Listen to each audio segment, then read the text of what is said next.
Let's jump into our reading skills of story structure and elements of drama. Our objectives are: we are learning to describe the characters, settings, and plot of a story, identify and analyze elements of drama. When I think of a piece of literature, there's a lot that goes into it. A lot of puzzle pieces, if you will. We call this the story elements, which are the pieces or parts that make up a story. First thing is the characters. These are the people or animals who are important to the story. Another element is the setting. This is the time and location where a story takes place. Most pieces of literature have a problem. This is the main issue, struggle, or conflict that the characters are up against. Then most pieces of literature have key events. These are the important events or actions that occurred during the story when trying to solve the problem. And finally, a story may have a solution. This is the way that the characters solve the problem. These puzzle pieces at the bottom, problem, key events, and solution, all make up the plot. We call this the plot of the story. Now, it's important to remember that not all pieces of literature have a problem and a solution as part of the plot. Some pieces of literature have many key events that are really suspenseful. You know, those events that keep you on the edge of your seat, biting your fingernails, just wondering what's going to happen next?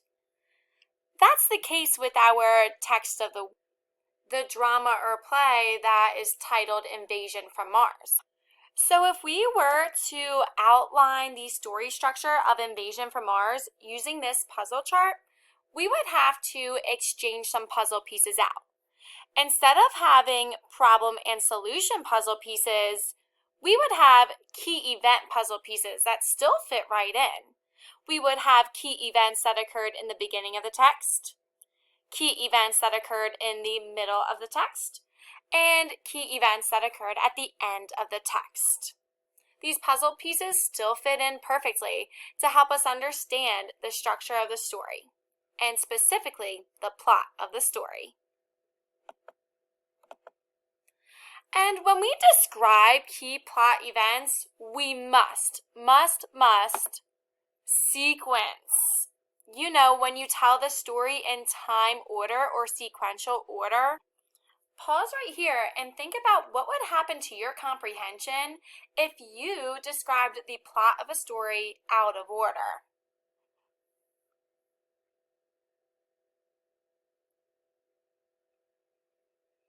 I agree. Your comprehension of the text would not be great. You would be confused and you would not quite understand what's going on in the text. So how should we describe the plot of a text? Pause here and think of that.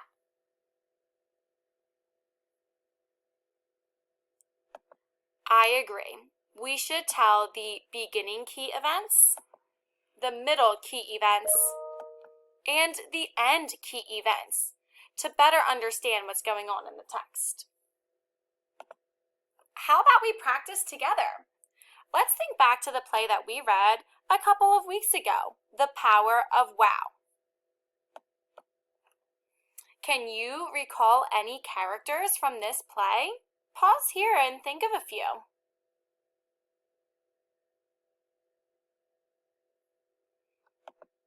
I remember a bunch. I remember Shane, Ileana, Jason, Jake, Maria Capanis, who was a news anchor, her camera operator, Mrs. Wynn, and even Mr. Diaz.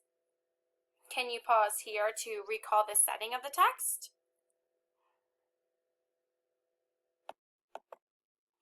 So remember, setting isn't just the location of the text, it is also the time. And I remember that this text was occurring during present day.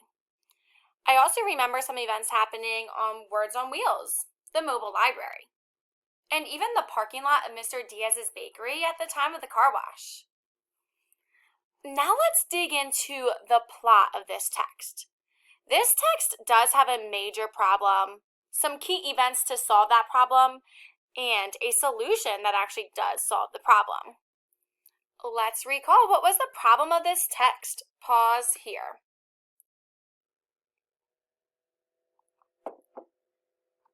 It was a pretty big problem. First, Ileana finds out from Mrs. Wynne that Words on Wheels will not continue. There's just not enough money to keep it running. That's a big problem, and we even find out that problem in the very beginning of the text. What key events occur throughout the text to try and solve that problem? Pause here and think of that.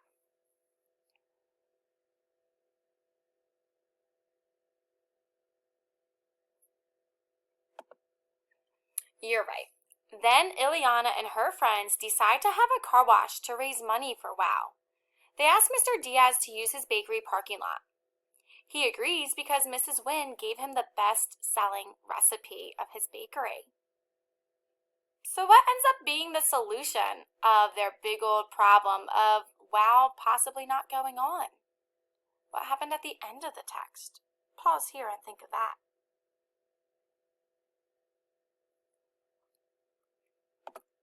Thankfully, the problem has been solved.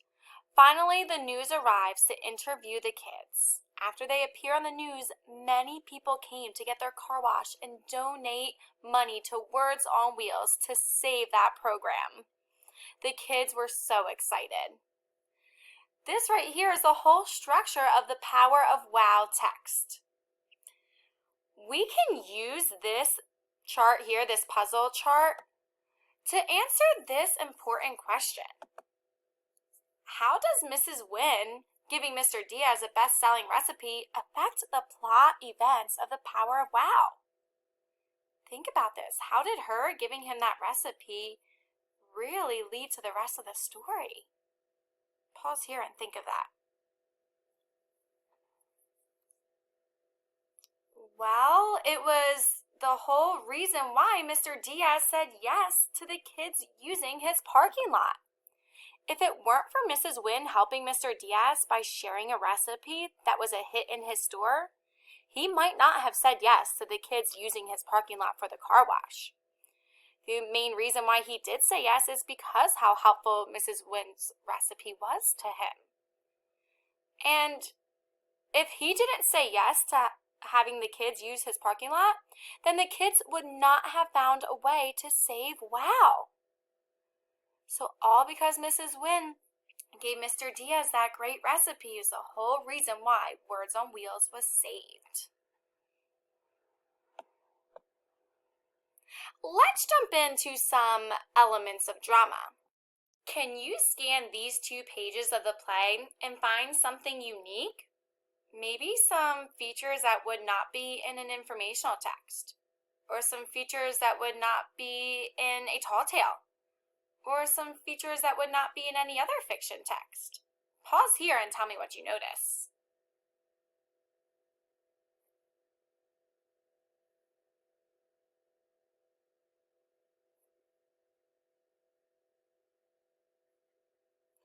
I see a list of characters. I wouldn't see that in any other text. I also see a clear description of the setting. Usually in a fiction text, you understand the setting by reading a story. Did you also notice the acts and the scenes? Normal pieces of literature just have chapters. That's interesting. I'm sure you've noticed a lot of words in parentheses that are describing what characters are doing, such as smiling, sighing, and looking down regretfully. Not only are these words in parentheses, but they're italicized. And I'm sure you noticed a lot of conversation. This whole entire page is composed of dialogue. You even see the names of each character, before they speak? These are all unique to dramas and plays. These are what we call elements of drama. And as you know, a drama is a story that is written so it can be performed by actors for an audience. And we've already talked about the setting being described for us, when and where the drama takes place. We saw a cast or a list of characters. And remember, characters are just the people, animals, or things in the drama. We saw a lot of dialogue between these characters. You know, the words that they speak and the conversations that they have. We finally saw a lot of stage directions, which tell how the stage should look and what the characters are doing. I have another example here for you. As I read along, tap your head with any elements of drama that you see. The Ugly Duckling, Scene 1. Time, one summer morning. Place, the farmyard. Tapping heads already? You found the setting. How is this helpful to the reader? That's right, it allows the reader to know where and when this story is taking place. Let's keep reading. Madam Duck, Turkey, Gray Gander. Great job, you guys have found the cast of characters. How is this helpful to the reader? Oh, so you know who the play is all about. Wonderful. Madam Duck enters the farmyard with her new brood of ducklings. The other birds approach. How did you guys know that that was stage directions? Oh, it's in parentheses. Great job. And how did these stage directions help the reader? To visualize what's going on. Great. And if this was a play, the actors would be acting that out. Let's keep reading. Turkey, showing displeasure. A new brood of ducks? Look at you all. How would you describe the turkey right now? I would definitely say upset. What allowed you to understand how the turkey is feeling? That's right, the stage directions that say showing displeasure. Let's keep reading. Gray Gander, also displeased. As if there were not enough of us here already. Madam Duck, they are beautiful. Come, children. Oh, tapping heads. So you must see conversations between Turkey, Gray Gander, and Madam Duck. Wonderful job. It's now your turn. Another day of challenges. You will apply your reading skills and strategies to complete some challenges, but you have to hurry. The aliens from Invasion from Mars have turned into flames, and now Farmer Wilmoth's crops are burning. Completing the reading challenges before the end of reading class means that you have saved Farmer Wilmoth's crops from completely burning. He needs your help. Let's get to these reading challenges now. Your first reading challenge is to complete the Story Elements puzzle chart for Invasion from Mars. You have to use your text to help you. You'll list characters, describe the setting, and describe the key events from the beginning, middle, and end of the play. Once you've done this with success, you can move on to challenge number 2. You'll reread page 181 from Invasion from Mars. I've even copied it below for you. And you'll answer this question using race, restate, answer, cite your text evidence, and explain if needed. You will answer, how does the interview with Professor Pearson add to the plot? What new information do you learn? Once you've responded to this question with success, and I've checked it, you can move on to challenge number 3. You'll analyze some elements of drama. You'll reread page 183 from Invasion from Mars and answer the question using race. First, highlight all the stage directions that you see. Then you will answer, what is the purpose of the stage directions in the text? how might they affect how the actors read the play or even act out the play? When we are all done, boys and girls, you have this self-assessment. Tell me how you feel about your level of understanding on story structure, plot elements. Are you a level 4, meaning you fully understand and can teach this to someone else? Are you a level 3, meaning you do understand and you can show your understanding on your own? Are you level 2? You understand some parts of it and you can do it with support, meaning some help? Or are you level 1? You do not understand it yet. You need support and guidance. Click and drag the green circle highlighter over the level that you would say you are with regards to your understanding of story structure and plot elements. Once you've done that, you have these 2 questions here. If you are confused, what is one question you have about this topic? If you're not confused, go to the next question. If you are not confused, what would you tell a friend about this topic? I'm excited to see what you guys know on your challenges and see how you rate yourself with regards to your understanding of story structure and plot elements.